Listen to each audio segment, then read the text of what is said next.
भाषा में लिखा गया है। बुद्ध तब से लाली बस्ती कैंप, संगू कॉलोनी कैंप, प्यारी लाइन करा था। मैं इस प्रकृति में समा हूँ।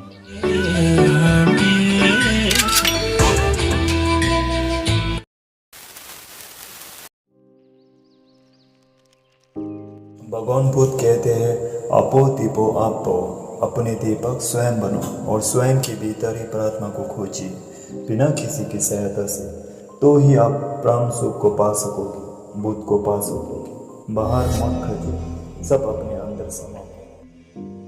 बुद्ध के ऐसे कई अनमोल वाणी जो अब भी हमें बुद्ध के प्रमुख ग्रंथ के रूप में दर्शन देते हैं, जैसे कंजूर ग्रंथ यानी बुद्ध के उपदेशों के ग्रंथ। बौद्ध धर्म के प्रमुख ग्रंथ कंजूर अनुवादित से बना हुआ शब्द है। का अर्थ है बुद्ध के उपदेश और गिर का अर्थ है अनुवादित। पहला बुद्ध के उपदेशों को पाली भाषा में लिखा गया है। बुद्धत्व प्राप्त करने से महापरिनिर्वाण तक दिए हुए प्रवचनों को संग्रहित किया हुआ है। बुद्ध के उपदेशों को इस परम ग्रंथ में त्रिपिटक और चार तंत्र के रूप में प्रस्तुत किया गया है। त्रिपिटक का अर्थ है तीन पिटारा, बौद्ध धर्म के प्रमुख ग्रंथ है। बुद्ध के हर उपदेश, प्रवचनों, वाणी इस त्रिपिटक में भरा हुआ है। सभी बौद्ध संप्रदाय जैसे महायाना, थेरावाद, वज्रयानी आदि मानते हैं। त्रिपिटक, विनय पिटक, सूत्र पिटक, अभिधम्म पिटक। विनय पिटक का अर्थ है अनुशासन की टोकरी। बौद्ध धर्म में भिक्षु और भिक्षुणी के रूप में प्रवेश करने वाले शिष्य के आचरण व्यवस्थित करने के निमित्त अनुशासन के नियमों को विनय कहते हैं। विनय पिटक विनय से संबंधित नियमों का व्यवस्थित संग्रह है। सूत्र पिटक में तर्क और संवादों के रूप में भगवान बुद्ध की सिद्धांतों का संग्रह है। इनमें गद्य संवाद है, मृतक छांद है तथा छोटी छोटी प्राचीन कहानियां हैं। अभिधम्म पिटक में विश्लेषण, युद्ध, देशना और धार्मिक वाक्य संग्रहित है।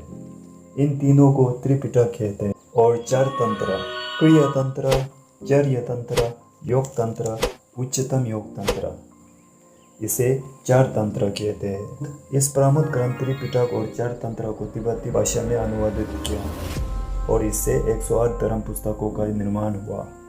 इसी को तिब्बती लोग कंजूर कहते हैं। इसमें गंबुलुंडू यानी नागार्जुन और तिब्बती अनुवादक का बड़ा योगदान है। इसी की वजह से हमारे सामने इस प्रमुख ग्रंथ को भगवान बुद्ध के रूप में दर्शन हुआ। इस महान ग्रंथ का रचना हर साल किया जाता है।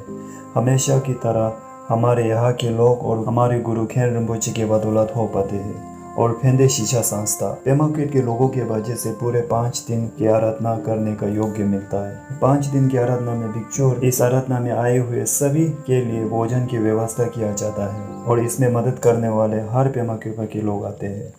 इस 5 दिन में अन्य कैंप से मदद करने के लिए आते हैं, जैसे लाली बस्ती कैंप, संगू कॉलोनी कैंप, प्यारी लाइन, एलसी लाइन कैंप, पौधों बस्ती कैंप जैसे आदि। इस महान आराधना के कार्यों को मनोबल और पूरे दिल से करते हैं यहाँ के लोग। आप इसे कंजूर आराधना भी कह सकते हैं और तिब्बती लोग इसे कंजूर सोपा कहते हैं। इसी से बना है फेंदे शिक्षा संस्था। इन सभी के लिए एक लाइक तो बनता है।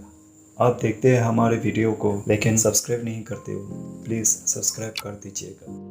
5 दिन के आखिरी दिन में इस प्रमुख ग्रंथ को मार्ग से पूरे गांव में दर्शन के लिए ले जाया जाता है। उसके बाद फिर से मार्ग पे लेकर आते हैं और सभी मार्ग पे इकट्ठा होकर परिनिधान प्रार्थना करते हैं। सभी दुखों के संसार से उठकर परम सुख की प्राप्ति हो, चारों ओर सर्व मंगलम ही मंगलम हो।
मिट्टी से बना हुआ इन मूर्ति का आदर करो, परंतु मुझे इनमें मत ढूंढो।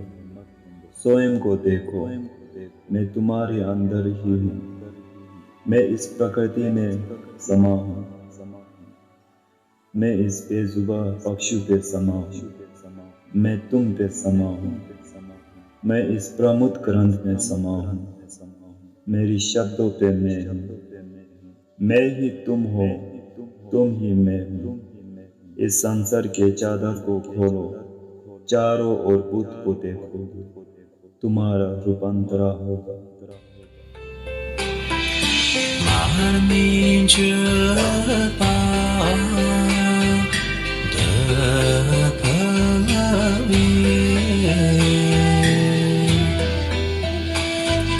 Mari Mamba Kusarani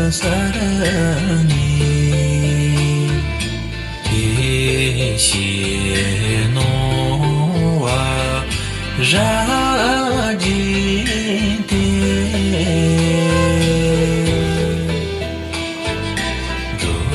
Dokana Sodi To Parasho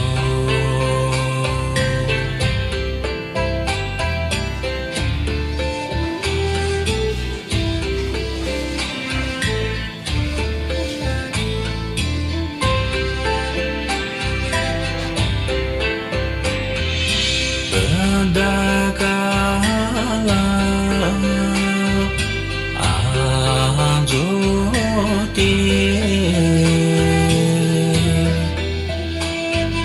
Marmi Bante Jewasho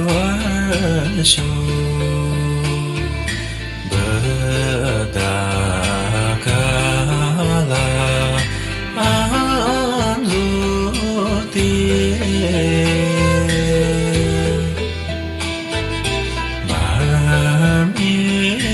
Bante Jewasho